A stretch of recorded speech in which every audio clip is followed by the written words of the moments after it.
ছাত্ৰ-ছাত্ৰীসকল মই উপাসনা ভূঞাই তোমালোকক কক্সালৈ স্বাগতম জনাইছো। আজি আমি নৱম শ্ৰেণীৰ বিজ্ঞানৰ অষ্টমটি অধ্যায় গতিৰ ষষ্ঠটি অংশ আলোচনা কৰিবলৈ লৈছো। এই অংশটিত আমি বৃত্তীয় গতিৰ বিষয়ে আলোচনা কৰিম। ছাত্ৰ-ছাত্ৰীসকল তোমালোকে কেতিয়াবা বাৰু মেলাত নাগৰদোলাত উঠি পাইছানে বা সেই ঘূৰ্ণনশীল ডাঙৰ ডাঙৰ নাগৰদোলাবোৰ দেখিছানে? সেই নাগৰদোলাবোৰৰ গতি বাৰু কেনে ধৰণৰ গতি বা সেই নাগৰদোলাবোৰত উঠি থকা যিবিলাক মানুহ সেই মানুহবিলাকে বাৰু কেনে ধৰণৰ গতি লাভ কৰে এই কথাটো ভাবি চাইছানে? এতিয়া আমি তেনে ধৰণৰ গতিৰ বিষয়ে আলোচনা কৰিবলৈ লৈছো আৰু সেয়াই হৈছে বৃত্তীয় গতি। যেতিয়া এটা বস্তুৱে বা এজন লোকে এটা বৃত্তাকাৰ পথত এটা স্থিৰ বিন্দুৰ চাৰিওফালে ঘূৰি থাকে সেই গতিকে বা সেই বস্তুটোৰ গতিকে কি বুলি কোৱা হয় যে বৃত্তীয় গতি বুলি কোৱা হয়। ইয়াত তোমালোকক দিয়া হৈছে আৰু এটা চিত্ৰ দেখুওৱা হৈছে। ইয়াত কৈছে বৃত্তাকাৰ পথত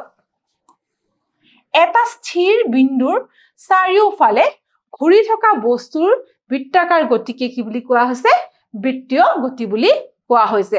অৰ্থাৎ তোমালোকে ক'ব পাৰা যে এটা বৃত্ত, যদি আমি এটা বৃত্ত লওঁ সেই বৃত্তৰ এটো কেন্দ্ৰ বুলি ধৰিছো, এই বৃত্তটোৰ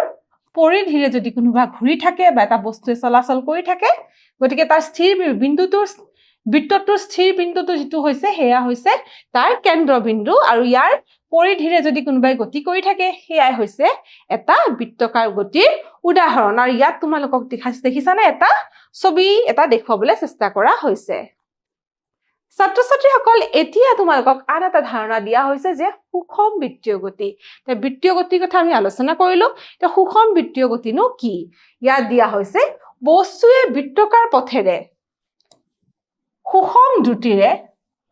গতি কৰিলে তাৰ গতিকে সুষম বৃত্তীয় গতি বুলি আমি ক'ব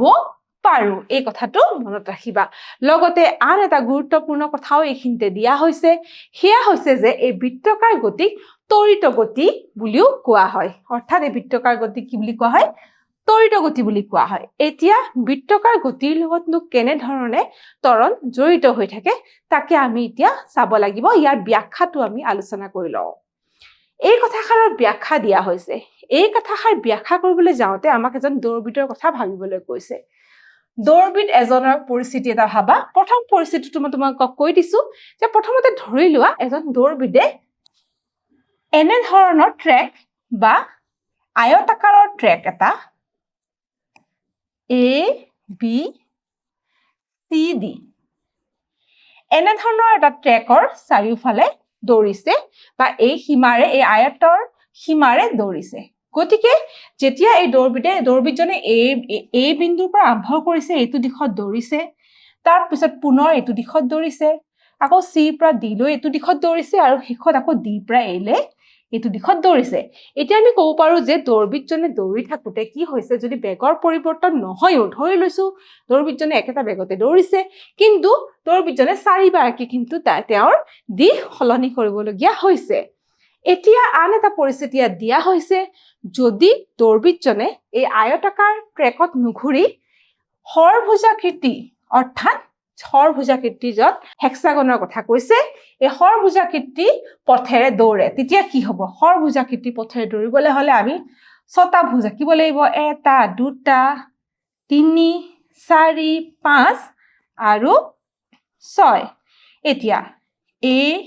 B C D E আৰু F। এতিয়া দৌৰবিদজনে যদি ইয়াৰ চাৰিওফালে ঘূৰে, A পৰা B লৈ, B পৰা C লৈ, C পৰা D, D পৰা E, E পৰা F, আকৌ F পৰা A লৈ যদি ঘূৰে, আমি দেখিবলৈ পাওঁ যে দৌৰবিদজনে আকৌ এইটো ক্ষেত্ৰত কি হৈছে, এনে ধৰণৰ আকৃতিৰ চাৰিওফালে যদি ঘূৰে তেতিয়া দৌৰবিদজনে 6বাৰকৈ তেওঁৰ দিশ সলনি কৰিবলগীয়া হৈছে। এই অৱস্থাত দৌৰবিদজনে এটা পাক সম্পূৰ্ণ কৰোতে মুঠতে 6বাৰ দিশ সলনি কৰে। ইতিমধ্যে ইয়াৰ জৰিয়তে তোমালোকক মই দেখুৱাইছো কেনে ধৰণে 6বাৰ সলনি কৰিবলগীয়া হয় তেওঁৰ দিশ।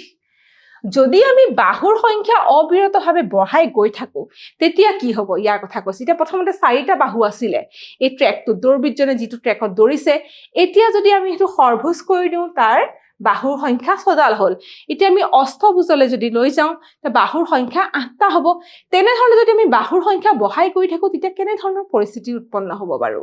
হয় তেতিয়া কি হ'ব আমি চাওঁ আহাচোন তেতিয়া কৈ হ'ব যে সেই পথটোৰ আকৃতি এটা বৃত্তৰ দৰে হ'ব গতিকে যেতিয়া আমি বাহুৰ সংখ্যা বঢ়াই গৈ থাকিম এটা সময়ৰ পিছত কি হ'ব সেই পথটোৰ আকৃতি যিটো পথত দৌৰবিদজনে দৌৰিছে সেই পথটোৰ আকৃতি কিন্তু বৃত্তাকাৰ হৈ পৰিব আৰু প্ৰতিটো বাহু এটা বিন্দুলৈ পৰিৱৰ্তিত হ'ব গতিকে বাহু হৈ নাথাকে এটা বিন্দু হ'ব অৰ্থাৎ দৌৰবিদজনে প্ৰত্যেকটো বিন্দুতে কিন্তু এবাৰ নিজৰ দিশ সলনি কৰিবলগীয়া হ'ব যদি দৌৰবিদজনে স্থিৰ মানৰ বেগেৰে বৃত্তাকাৰ পথটোৰে গতি কৰে তেন্তে তেওঁৰ বেগৰ পৰিৱৰ্তনৰ একমাত্ৰ কাৰণ হ'ব দিশৰ পৰিৱৰ্তন অৰ্থাৎ আমি ইতিমধ্যে পঢ়িছো বা পাইছো যে বেগ হৈছে এটা ভেক্টৰ পৰিমাণ বা ভেক্টৰ ৰাশি এতিয়া বেগক আমি বুজাবলৈ হলে দিশ আৰু মান দুইটাৰে প্ৰয়োজন এতিয়া ইয়াত দিয়া হৈছে যে দৌৰবিদজনে কিন্তু কি হৈছে স্থিৰ মানৰ বেগেৰে কিন্তু দৌৰিছে কিন্তু এতিয়া কৈছে যে তেওঁৰ বেগৰ পৰিৱৰ্তনৰ মানে একমাত্ৰ কাৰণ যে দিশৰ পৰিৱৰ্তন হ'ব এতিয়া ইয়াতে তাকে কোৱা হৈছে সেইবাবে বৃত্তাকাৰ পথেৰে গতি কৰা দৌৰবিদজনৰ গতি ত্বৰিত গতিৰ এটা উদাহৰণ বুলি আমাক দিয়া হৈছে যিহেতু অহৰহ প্ৰত্যেকটো বিন্দুতে কি হয় দৌৰবিদজনে নিজৰ দিশ সলনি কৰে এতিয়া আন এটা চিত্ৰৰ জৰিয়তে তোমাক দেখুওৱা হৈছে যে বৃত্তাকাৰ গতিত চলাচল কৰাৰ লগে লগে বস্তুৰ দিশ কি হয় নিৰন্তৰ সলনি হৈ থাকে কাৰণ প্ৰত্যেকটো বিন্দুতে সলনি হৈ থাকে নিৰন্তৰ সলনি হৈ থাকে আৰু ইয়াত দেখুওৱা হৈছে যে প্ৰথম ষড়ভুজত কি হয় ছবাৰ সলনি হ'ব পাৰে কিন্তু যেতিয়া বাহুৰ সংখ্যা বাঢ়ি গৈ থাকে এটা সময়ৰ পিছত বাহুবোৰ বিন্দুলৈ ৰূপান্তৰিত হয় আৰু অহৰহ প্ৰত্যেকটো বিন্দুতে কিন্তু কি হয় দৌৰবিদজনৰ যি দিশ সেয়া সলনি হৈ থাকিব গতিকে এই বৃত্তীয় গতিটো এটা ত্বৰিত গতিৰ উদাহৰণ বুলি ইয়াতে আমাক কোৱা হৈছে ইয়াৰ পিছত ছাত্ৰ-ছাত্ৰীসকল আমাক সৰল যি ৰৈখিক গতি সুষম ৰৈখিক গতি আৰু সুষম বৃত্তীয় গতি এই দুইটাৰ বিষয়ে আমাক ইয়াত দিয়া হৈছে আমি সুষম ৰৈখিক গতিৰ কথা আগৰ অংশত পাই আহিছো সুষম ৰৈখিক গতি অৰ্থাৎ এডাল সৰল ৰেখাৰে যেতিয়া গতি কৰি থাকে তেনে অৱস্থাত কি হয় গতিৰ দিশ সলনি নহয় বুলি কৈছে কিন্তু সুষম বৃত্তীয় গতিত কি হয় প্ৰত্যেকটো বিন্দুতে দিশ সলনি হয় গতিকে গতিৰ দিশ নিৰন্তৰ পৰিৱৰ্তন হয় বুলি কৈছে আৰু যেহেতু দিশ সলনিও নহয় গতিকে যদি সুষমভাৱে গতি কৰি থাকে ইয়াৰ এই গতি কি হৈছে যে ত্বৰিত গতি নহয় গতিকে ৰৈখিক সুষম গতি বা সুষম ৰৈখিক গতি ত্বৰিত গতি নহয় কাৰণ ইয়াৰ দিশো সলনি নহয় বা এই ক্ষেত্ৰত কি হয় ইয়াৰ বেগ বা ইয়াৰ মান সলনি নহয় এতিয়া আনহাতে সুষম বৃত্তীয় গতিৰ ক্ষেত্ৰত কি হৈছে যে অহৰহ প্ৰত্যেকটো বিন্দুতে যিহেতু তাৰ দিশ সলনি হয় গতিকে ই এটা ত্বৰিত গতিৰ উদাহৰণ বুলি আমি ইতিমধ্যে পাইছো ইয়াৰ পিছত ছাত্ৰ-ছাত্ৰীসকল আমাক সুষম বৃত্তীয় গতিৰ কিছুমান উদাহৰণৰ কথা কৈছে কিছুমান পৰিচিত উদাহৰণ যিবিলাক ঘটনা ঘটি থাকে সেয়া দিয়া হৈছে এক নম্বৰতে আমাক দিয়া হৈছে যে পৃথিৱীৰ চাৰিওফালে চন্দ্ৰই যিটো গতি কৰে সেয়া ইয়াৰ এটা উদাহৰণ আৰু দুই নম্বৰ উদাহৰণটো দিছে যে পৃথিৱীৰ চাৰিওফালে যিবোৰ উপগ্ৰহৰ আন উপগ্ৰহবোৰৰ গতিও কিন্তু এই গতিৰ অধীনতে পৰিব বুলি ইয়াতে কোৱা হৈছে ইয়াৰ পিছত ছাত্ৰ-ছাত্ৰীসকল আমাক আন এটা কথালৈ আমি আহিব লাগিব এতিয়া আমি বৃত্তীয় গতিৰ কথা আমি আলোচনা কৰিছো এতিয়া এটা বৃত্তাকাৰ পথেৰে যেতিয়া গতি কৰি থাকে তাৰ বেগৰ মাননো কেনেকৈ নিৰ্ধাৰণ কৰিম তাৰ সেই কথা আমি আলোচনা কৰিব লাগিব তাৰ কাৰণে আমি প্ৰথমতে জানিব লাগিব যে আমি জানো যে বুলি দিছে যে r ব্যাসাৰ্ধৰ বৃত্ত এটাৰ পৰিধিৰ মান 2πr আমি এটো ইতিমধ্যে জানো গতিকে যেতিয়া এই বৃত্তীয় গতিত থাকে এটা বস্তু বা এজন মানুহ সেই মানুহজনৰ বা সেই বস্তুটোৰ বেগ নিৰ্ধাৰণ কৰিব কাৰণে আমি এতিয়া কেনে ধৰণে নিৰ্ধাৰণ কৰিম চাওঁ আহাচোন এতিয়া কৈছে যে যেহেতু বৃত্ত এটাৰ পৰিধিৰ মান 2πr গতিকে যদি দৌৰবিদজনে বা বস্তু এটা যদি এটা বৃত্ত এপাক ঘূৰে গতিকে অতিক্ৰম কৰা দূৰত্ব হ'ব 2πr এতিয়া যদি দৌৰবিদ এজনে r ব্যাসাৰ্ধৰ বৃত্তাকাৰ পথেৰে এপাক ঘূৰিবলৈ 30 ছেকেণ্ড সময় লয় তেন্তে তেওঁৰ বেগ v হ'ব এতিয়া আমি ইতিমধ্যে জানো বেগ যেটো v কি s/t s মানে সেই হৰণ বা দূৰত্বক বুজাইছে এতিয়া দূৰত্বটো কিমান এপাক ঘূৰিবলৈ কি হৈছে এপাক মানে পৰিধিৰে এপাক ঘূৰিব অৰ্থাৎ 2 পাই r গতিকে s ৰ জায়গাত আমি 2 পাই r বহুৱাই আৰু t হৈছে যেহেতু 30 সেকেন্ড সময় লৈছে গতিকে t ঠাইত আমি স্মল t বহুৱাইছো আৰু শেষত আমি পাইছো যে v = 2 পাই r by t গতিকে এনে ধৰণে আমি বেগ নিৰ্ধাৰণ কৰিব পাৰো ছাত্ৰ ছাত্ৰীসকল আজি আমি আমাৰ এই অংশটোত বৃত্তীয় গতিৰ কথা আলোচনা কৰিলো এতিয়া কিছুমান প্ৰশ্ন উত্তৰ কৰিবলৈ চেষ্টা কৰো আহাচোন প্ৰথম প্ৰশ্নটোত কি দিছে চাও আহাচোন ইয়াত দিছে এজন খেলুৱৈয়ে 1 মিনিটত 210 মিটাৰ সময় দিছে 1 মিনিটত কি কৰে 210 মিটাৰ ব্যাসাৰ্ধৰ বৃত্তাকাৰ ট্ৰেকত এপাক সম্পূৰ্ণ কৰে এতিয়া খেলুৱৈজনৰ বেগ নিৰ্ধাৰণ কৰা এতিয়া যেহেতু বৃত্তাকাৰ পথেৰে যায় গতিকে আমি বেগ কেনে ধৰণে নিৰ্ধাৰণ কৰিম v = 2 পাই r by t এতিয়া আমি কৰিব লাগিব 2 পাই r হৈছে ব্যাসাৰ্ধ গতিকে ব্যাসাৰ্ধ হ'ব 210 মিটাৰ আৰু আমি t ৰ মান বহুৱাই দিম t ৰ মান হৈছে 1 মিনিট অৰ্থাৎ 60 সেকেন্ড 60 সেকেন্ড এতিয়া পাই ৰ মান যেতিয়া আমি বহুৱাই দিম ইয়াত আমি পাম 2 * 22 * 210 মিটাৰ by 7 * 60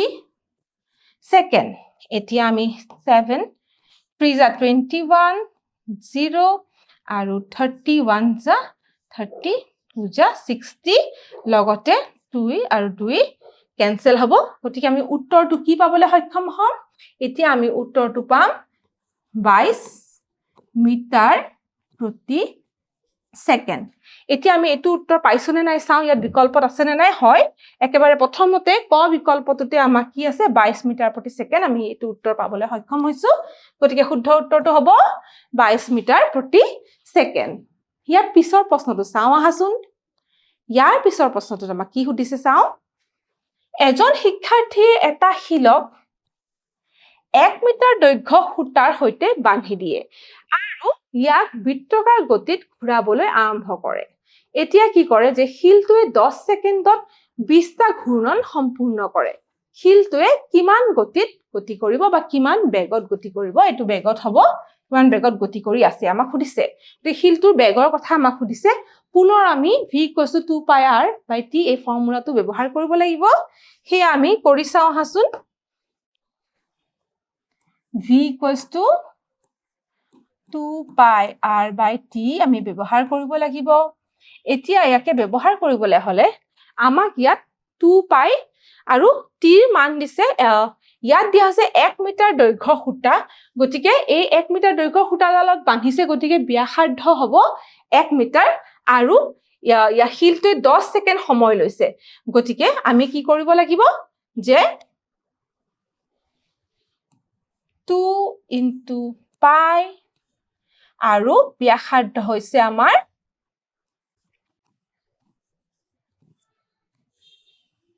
সময় দিছে 10 সেকেন্ড আৰু ইয়াকে কৰিবলৈ হলে এইখিনি সময়ত কিছে 20টা ঘূৰ্ণন সম্পূৰ্ণ কৰিছে গতিকে 20টা ঘূৰ্ণন যেটো সম্পূৰ্ণ কৰিছে আমি ইয়াক 20 ৰে আকৌ পূৰণ কৰিব লাগিব এতিয়া আমি এই অংকটো কৰিলে কি পাম যে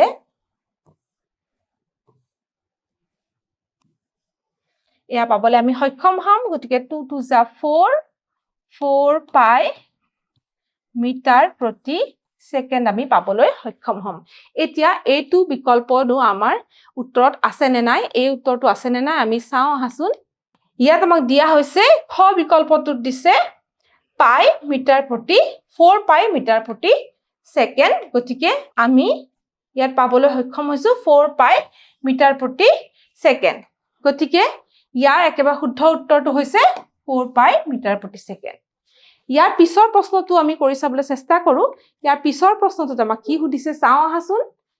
এজন সাইকেল আৰোহীয়ে বৃত্তাকাৰ ট্ৰেকত 22 মিটাৰ প্ৰতি সেকেন্ডৰ নিৰন্তৰ গতিত সাইকেল চলাই আছে গতিকে ইয়াতে আমাক এই বৃত্তাকাৰ পথত এই 22 মিটাৰ প্ৰতি সেকেন্ড এই বেগ দিছে আৰু দিছে যে সাইকেল আৰোহীজনে ট্ৰেকৰ 3টা ৰাউন্ড 6 মিনিটত সম্পূৰ্ণ কৰে বৃত্তাকাৰ ট্ৰেকটোৰ ব্যাসাৰ্ধ কিমান আমাক উলিয়াবলৈ দিছে গতিকে পুনৰ আমি এইটোৰ কাৰণেও আমি কৰিব লাগিব v equals to 2 pi r by t গতিকে এবাৰ আমাক v দিয়া হৈছে v আমাৰ v মান দিছে 22 মিটাৰ প্ৰতি সেকেন্ড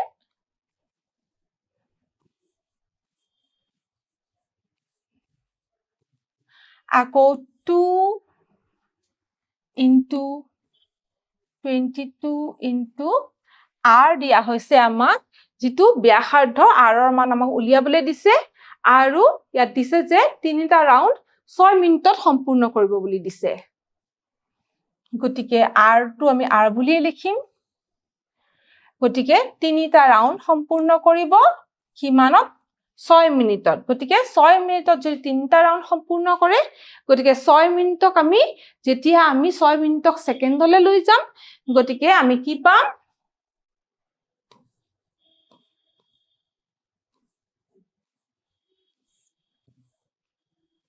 আমি পাবলৈ সক্ষম হম এতিয়া এটো অংক আমি কৰিবলৈ চেষ্টা কৰো